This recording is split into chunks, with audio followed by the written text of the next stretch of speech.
Absolutely. Just a couple house cleaning items first. Obviously, he's not here, Nate's presence, but got good news. Obviously, from his procedure, continue to wish Nate best wishes as he recovers on his journey back. A couple things from us in-house here. Obviously, Chase Hayden, we talked about after the game. He did get confirmed, had a lower leg fracture. It's a non-surgical, so he'll need about 4 to 6 weeks to recover. Obviously, we put him out for our season, the regular season. If we were fortunate enough to qualify for bowl, obviously got a chance there, but he'd be out for the rest of it. DeAndre Coley, got a chance for him to come back this week. We brought him with us to the hotel. Actually, he received treatments all weekend, doing everything he can to get back. We hope to get him back at some point this week, as well as Jack Krause. Kendrick Jackson, haven't seen Kendrick. He came back last night. Have him back in the mix this week. Johnny Gibson. I'm sorry, last week I had Jeremy Gibson. I apologize for that confusion. I'm getting coached a lot of Gibsons and a lot of Johnnies. I just keep mixing the two together. But Johnny came out of the game on Saturday better than he's felt the last 2 weeks, so we should have him for the full week of practice as well. Be well. I know he's sustained a little bit of an injury there during the course of the game. Should be fine.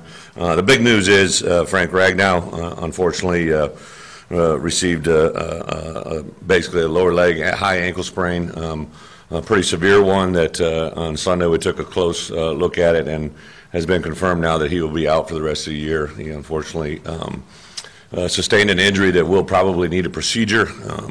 The procedure that he had done, or that we're looking into, is about a 12-week recovery. It's unfortunate that it takes that long, but it has a great success rate. Talked to several people yesterday at the next level that have had guys that are playing at Pro Bowl level that really, they actually consider the surgery, like a major surgery would be like ACL reconstruction, broken bone, some different surgeries that you guys know what I'm talking about. This is a minor procedure that is actually had high success rate, so our hope and pray for him is unfortunately he'll miss the rest of his time with us, but should have a 12-week recovery and then be full strength.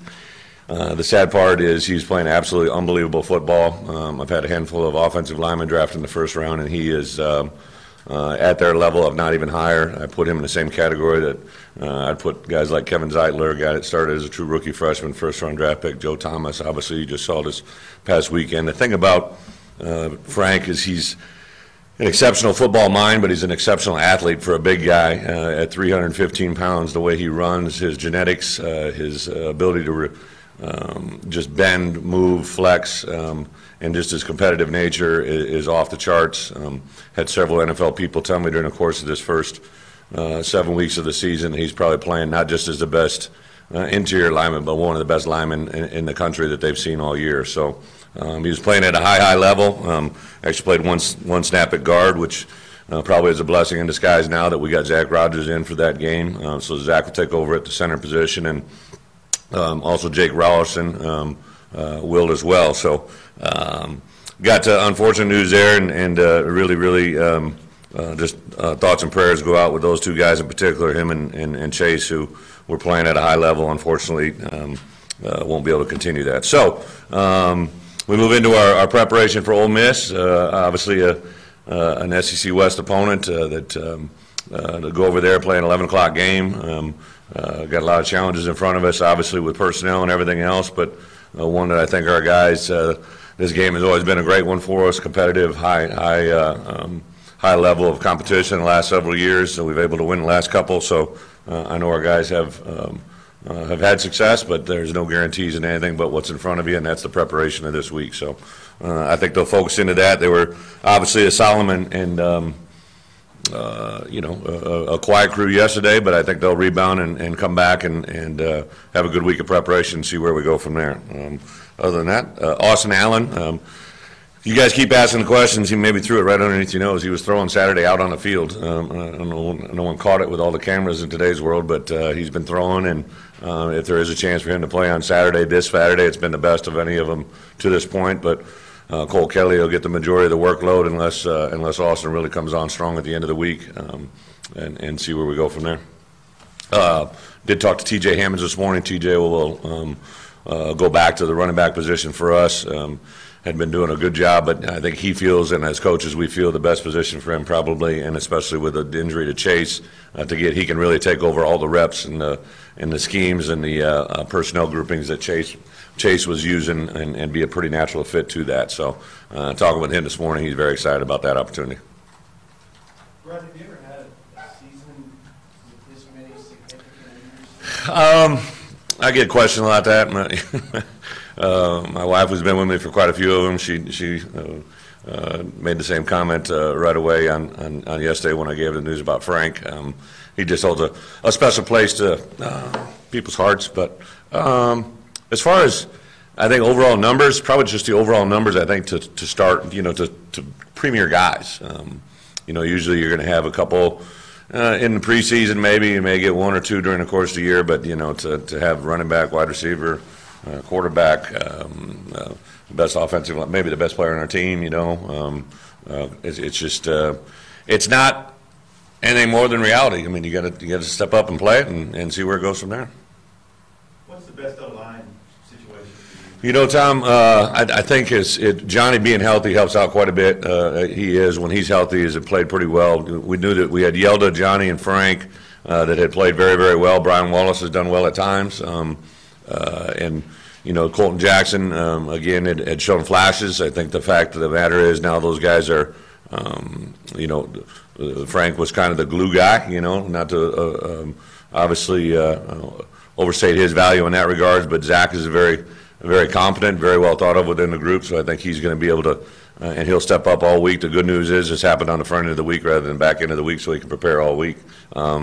I think we got about a core group of 7 guys that we feel comfortable. It's just a matter how we all piece it together. When did Frank injure?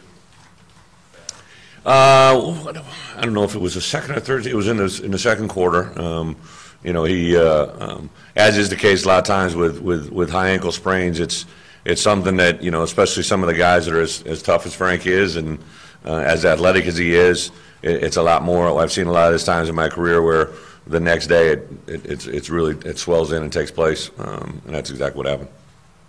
What was Frank's mindset? It was tough. Sunday was a tough day. I know he was very disappointed after the loss, and I think the part when I sat down with him yesterday and then I had today was just so much better. Yesterday was a very, very tough day, tough conversation. The finality, I think, of his college career was big, but not being able to help in a situation right now is I could tell by the look in his eye, the things he said, not being able to help us, being able to help me. I think that's probably his biggest thing. His career of all the dreams he had for this year, he's playing at such a high level. I mean, he won't get the national awards. I know he was thinking about the Remington and different things. Frank's not wired that way, but that was a byproduct of him playing extremely well. And because he's going to be cut short with so many games left in the season, he won't be able to obtain those. But I mean, as serious as I can be, I've never seen a player play as dominant as he's been through 7 games the way he has. It was just he's playing at a high level. Will he be back for the Senior Bowl? No, I don't think there'd be a chance of anything of the competition. If you look at, we're still working with different people on when and who do the procedures. But if you say that he gets his surgery done the first week of November, you got all of November, December, and January. But I do think he'll be able to make a pro day, no problem. He'll be able to make the NFL Combine. He'll be able to answer all the questions that they have. And again, there's been a couple players brought to my attention by NFL personnel. I talked to a couple GMs yesterday that they have guys on their roster right now that have had the surgery done, and it's a procedure that back in the day, 10, 15 years ago, a high ankle sprain, those things could linger on and give you lingering effects for months, years. And this procedure they're doing now is something that has had high results from running backs, safeties, and, of course, linemen. You guys have started a different line the last 3 games. Now you kept it 4 games. Mm-hmm. Your best guy. I mean, just how do you feel about the line right now? Well, what do you think? Yeah, I mean, it's been a precedent for us to always play, as consistently as we can within the O-line and D-line and the offensive line when they keep.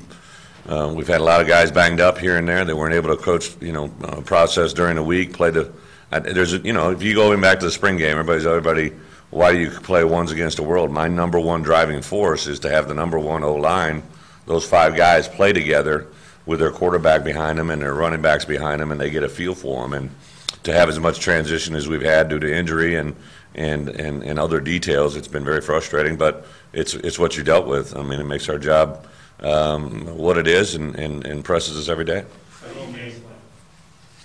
How do you game plan offensively for different lines? Well, depending on who's in there, really doesn't affect what you do. I mean, obviously Frank, because of his skill set, there were certain things you probably did as far as center poles. We do certain schemes going back to when Travis was here. Certain things that we do that's a little bit unique when we have a center that can move. I don't think we highlight those things, but we, from tackle to, or from tight end to tight end, you do the runs that we do. You always put wrinkles on them. Dan does a great job of putting window dressing on it and see things through different lineups or different aesthetics, but our run game is pretty consistent. That's an Ole Miss situation. Quarterback's out. Yeah. Seeking the other guy. Just kind of an overview. Yeah, absolutely. When you pop on the film, you see an offense that didn't change much when he came in. He ran the ball on a Zion quarterback draw that went for big plays, played a little bit in the Vanderbilt game as well. Got a live arm. I don't know exactly. I haven't seen anything officially press release from them on who's going to be their guy, and of course we'll prepare for everything, but they've got a system in place I think they stay with that involves the quarterback run game, but also involves the quarterback sitting in pocket and being a pretty detailed passing game as well, so we got our work cut out for us. Do you think you'll continue with the hurry-up style? I do. Cole definitely feels best at times with that. I think our offense is catered to him being able to do that. If anything, go faster.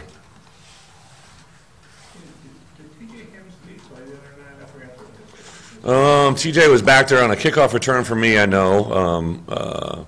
Davion, after he scored a touchdown, he got a little anxiety on the sideline, got a little amped up, and we had to pull him out of there. So I know he was back there on that, and I do believe he played for the line of scrimmage. You can't quote me on that, Bob, but yeah. I guess what do you expect? Well, excited to get the ball in his hand. He has not been healthy. He really hasn't had a meniscal tear surgery. Simple, clean procedure, but it set him out for 2 to 4 weeks at the beginning. Again, literally, we had a couple plays designed to get in his hands for whatever game that was, maybe A&M. I think it was A&M. It might have been South Carolina, and literally got his foot stepped on Wednesday late in practice that curtailed him from really playing in that game. So, and that lingered into the next week, just being able to practice in full go. He was in a boot and limping around. So he's back healthy now. He was bright-eyed and bushy-tailed. I called him this morning, and he had, I believe he had a 9:40 class, and I said, "Can I see you before?" And he was at my door in like 5 minutes. He was like Superman. So I think he's excited to get out there.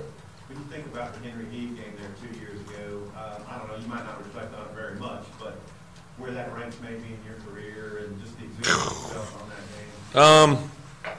I get it. Maybe when I'm retired and sit back, I'll think about those things. But it was just one of those moments.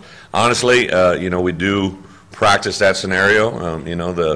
The last play of a scenario where it's the last play of the game, or in that situation where it's a fourth and forever, and you got to keep the ball alive. You don't go down. So I can't say as we practiced Hunter throwing it over his head blindfold with a skip by Dan Skipper into the hands of Alex Collins, who falls down and fumbles up to Dominique Reed and falls forward. I mean, that would have been hard to simulate, but it was pretty neat how it happened. Bret, you going forward at center, I know Zach still has. Yeah. But are there some young guys that you could look at center? I mean, not this year, but Yeah, just down the road. absolutely. Shane Klein's a guy that's been very impressive to us. We've actually started repping him and see exactly where that can go. There's some other guys that have as well. There's some junior college prospects that we're pursuing their centers. Obviously Zach and Dylan Hayes is another guy that worked at that spot too. So. I wanted to ask you about Connor Lepper since he's kicked. I know he had the Field goal, PAT. But he's hit some pretty good field He goals. has. What do you thought of him? Yeah, he's been pretty consistent. I would say that ever since he took over the kicking duties, even in practice, and he's 4 for 4, I believe, right? And field goals, missed the PAT, but I think that was at the end of the game, and not condoning by any measures, but he's hit the ball solid. It's off his foot well. It gets great height. He is a lefty, which is an unusual preparation factor, so there's a lot of positives to his kicking game, and he kicked 2, I believe, touchbacks into the wind on Saturday, that was was the kicker for Auburn. In my opinion, is probably one of the best college kickers I've seen, and he hit the ball toe for toe with him on Saturday. So he's a competitive guy. He's a well motivated guy. He's pretty sincere in his approach. I'm excited about where he's at. The punt return where Nate Dalton kind of Yeah. took it in and hit Conrad's view, how big was that play? Huge, What do you do? huge. So I run a kick return, and I run a punt return. We had a play called on that punt return where we knew they were kicking into the wind and set up a play. And Nate drifted back, kind of peeked and saw him, and then didn't expect him to move that much. We absolutely positively can't.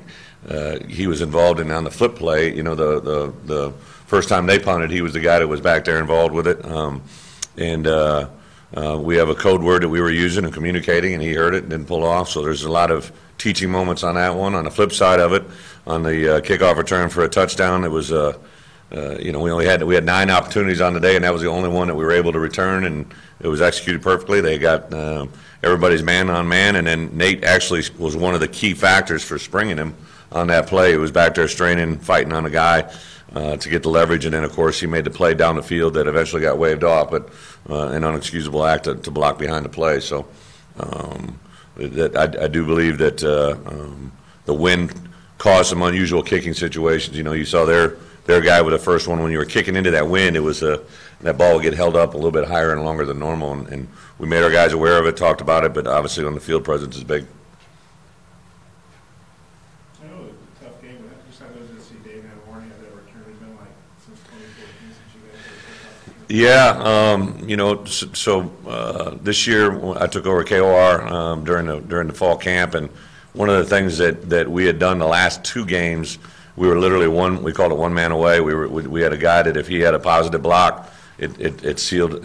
We had a perfect alley for a huge return. Usually what we'll do is you design something that gets up on the kicker, or at least one safety left, and we had a look the last 2 ball games and knew we were a step away. And Saturday, that return we didn't call until we actually had them kicking in the wind, because we knew when that guy kicked just normal, like I said, he had 42 out of 49 were touchbacks. So we waited till that exact moment. Those guys executed pretty clean. Okay, thanks, Coach. Thank you.